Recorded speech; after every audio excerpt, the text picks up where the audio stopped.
今次咧想同大家推介呢間喺大分縣別府嘅溫泉酒店，佢嘅裝修咧就偏向比較西式嘅。佢嘅賣點除咗有別府灣嘅海景之外咧，仲有食到大分縣嘅和牛。呢間呢係豐厚牛肉店所直營嘅旅館，咁當然啦，除咗食之外都有得浸溫泉嘅。呢度嘅位置都幾方便，如果揸車嘅話呢，喺別府 IC 出咗5分鐘之後呢就會到㗎喇。旅館呢都有提供免費嘅停車場，咁泊好車之後呢，我哋就入去 check in 啦。咁佢 check in 時間呢，就係晏晝嘅3點鐘之後。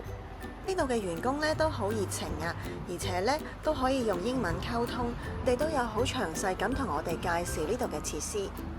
咁喺櫃台隔離呢度呢，就係餐廳嘅入口。呢度呢就係佢嘅 lobby， 好細嘅啫。呢度呢就係晚餐嘅地方。咁呢，我哋揀咗第2個 time slot 係7點幾嚟食嘅。我哋間房呢就喺3樓向海嗰邊，一齊入去睇下先。一入到嚟玄關位置呢，就已經有個衣櫃啦。嗰個因為有拖鞋嘅，咁入去睇間房先。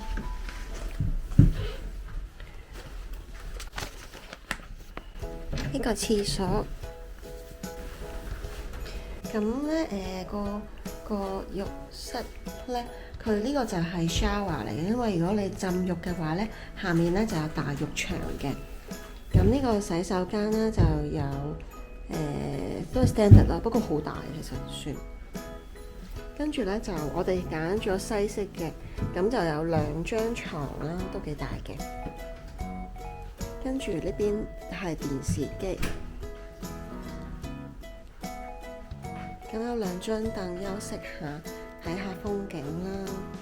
呢邊呢就有咖啡機喎，咁啊沖茶嗰啲嘢都有嘅。下面仲有個雪櫃，間房都幾大幾光猛喎。佢因為佢呢邊都有窗啦，咁啊唔錯喎。跟住呢邊咧就望住呢個係別府灣啊，呢度啦。咁見到有啲煙嗰啲都係嗰啲地熱啦。聽日如果好天啲嘅話咧，應該會好靚啊。呢一層咧就係我哋住嘅3樓啦。咁呢度仲有洗衣房嘅，自助嘅。呢度咧總共就有6層嘅，咁有啲都會有製冰機啊、vending machine 啊。咁餐廳咧就喺地面嗰層，而大浴場咧就係 basement。咁落到嚟 basement 呢度咧就係有大浴場啦。咁咧佢有分開男女湯同埋家族湯。家族湯就係好似私人風呂咧，咁你要租嘅另外。咁咧呢邊咧就係嗰個 vending machine 可以買嘢飲。浸溫泉嘅位置咧都係喺室內嘅，男湯女湯咧個設計都係差不多。咁呢度就有介紹佢嘅早晚餐嘅，咁依家我哋就會試佢嘅晚餐。我哋7點鐘度咧又嚟返餐廳門口，咁職員咧就幫我哋安排座位。一入門口咧就已經見到好多款和牛菜式啦，不過最吸引嘅咧就係即叫即煎嘅牛扒。隔離咧，仲見到佢個雪櫃有好多好靚、好新鮮嘅和牛。呢度除咗和牛之外咧，都仲有其他名物嘅，譬如呢兜魚生啦。除咗醃過嘅咧，亦都有呢啲普通新鮮嘅魚生。呢度仲有松葉蟹腳。近翻座位嗰邊咧，就仲有好多嘢食嘅，譬如咧有啲西式嘅沙律啦，跟住呢邊咧仲有好多熱葷。呢個酥皮湯呢，佢就話數量限定嘅，咁點都要攞嚟試下啦。呢度其實除咗日式之外呢，西式、中式嘅選擇都有好多。呢個天婦羅都幾靚仔喎，正喎，有麻瓜。我哋係3月份嘅時候去，嗰時呢都仲有好多士多啤梨嘅，咁所以呢，佢都用士多啤梨做咗好多款甜品啊。不過除咗士多啤梨之外呢，其他甜品都有嘅喺個凍櫃度。呢個呢，就係用呢度牧場嘅奶做出嚟嘅軟雪糕，一定要試啊！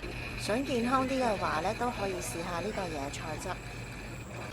食完飯之後咧，都可以嚟呢度咧斟翻嗰啲熱嘅咖啡茶嘅。跟住咧，我哋就睇下酒呢部分啦。咁咧，佢啤酒嗰啲都係任飲嘅，自己斟。原來咧，佢嗰啲紅白酒同埋日本酒咧都係任飲㗎。咁你可以自己溝中意嘅味啦。佢仲有教我哋點樣自己溝嘅。呢個酥皮湯咧，頭先佢話數量限定，所以攞一個翻嚟試下。個餡係咩嚟㗎？睇下先。哦，魚嚟㗎，你試下。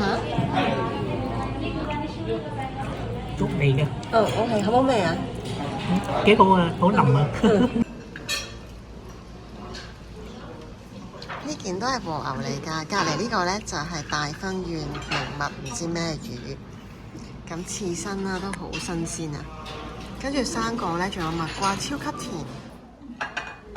呢個和牛咧係佢煎好咗拎過嚟嘅，咁佢會問你想要幾多成熟，咁你食完之後再想食嘅話咧，就去話俾佢聽你個 table number，咁就可以再嗌㗎啦。我嗌咗 medium rare， 煎得啱啱好喎，唔錯唔錯。呢個和牛真係勁好食啊，超級推介。呢個和牛真係任食㗎，頭先我哋出去咧再 order。呢個甜品係我自己設計嘅，我整咗3個蜜瓜，中間擠咗牧場嚟嘅軟雪糕，上面再加粒士多啤梨。有咁多紅酒白酒，揾啲咩餸好呢？揾到芝士喎，因為依家係士多啤梨嘅季節啊，咁所以咧佢做咗個甜品咧，全部都係士多啤梨嘅。我哋一陣間試下冇味先。呢個馬卡龍咧睇落去好似好普通咁，食落係好好食㗎，好鬆化，好新鮮。草莓季節全部都係草莓啊！頭先係爭緊呢兩樣冇食到咋。第二朝咧我就6點半起咗身啦。咁咧諗住落去浸個溫泉先，然之後咧先去食早餐。咁睇下個風景都唔錯喎。7點幾鐘咧，我上返嚟嘅時候，一打開個窗簾，仲有好靚嘅日出啊！咁影完相之後咧，我哋就落去食早餐啦。同尋晚一樣咧，都係等職員幫我哋安排座位嘅。早餐嘅位置咧，同尋晚一樣係嗰個 buffet 嚟嘅。呢個咧係和牛啊！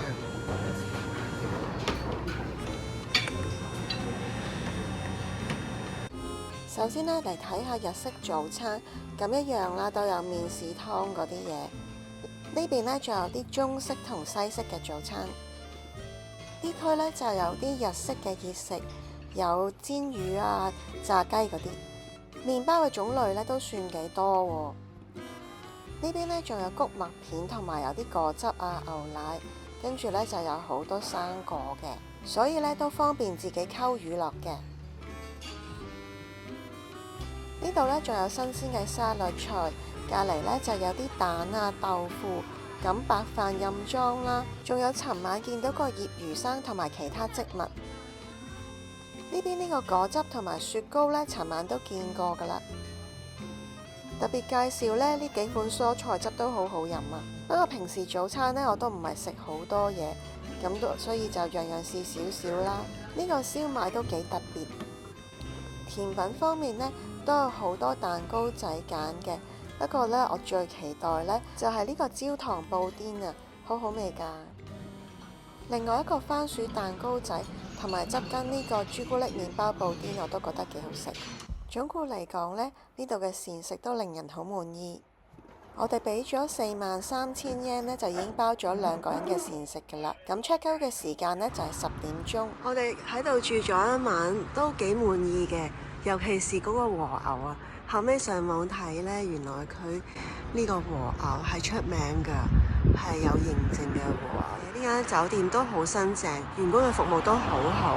唯一我覺得要留意下呢，就係個暖氣比較熱啲，個溫度高啲，咁要注意下。同埋佢個溫泉呢，水質係 OK 嘅，不過佢就細啲，同埋冇戶外溫泉，咁呢個都要留意啦。如果大家鍾意今次嘅介紹，記得點讚、訂閱、分享同留言。我哋下次再見，拜拜。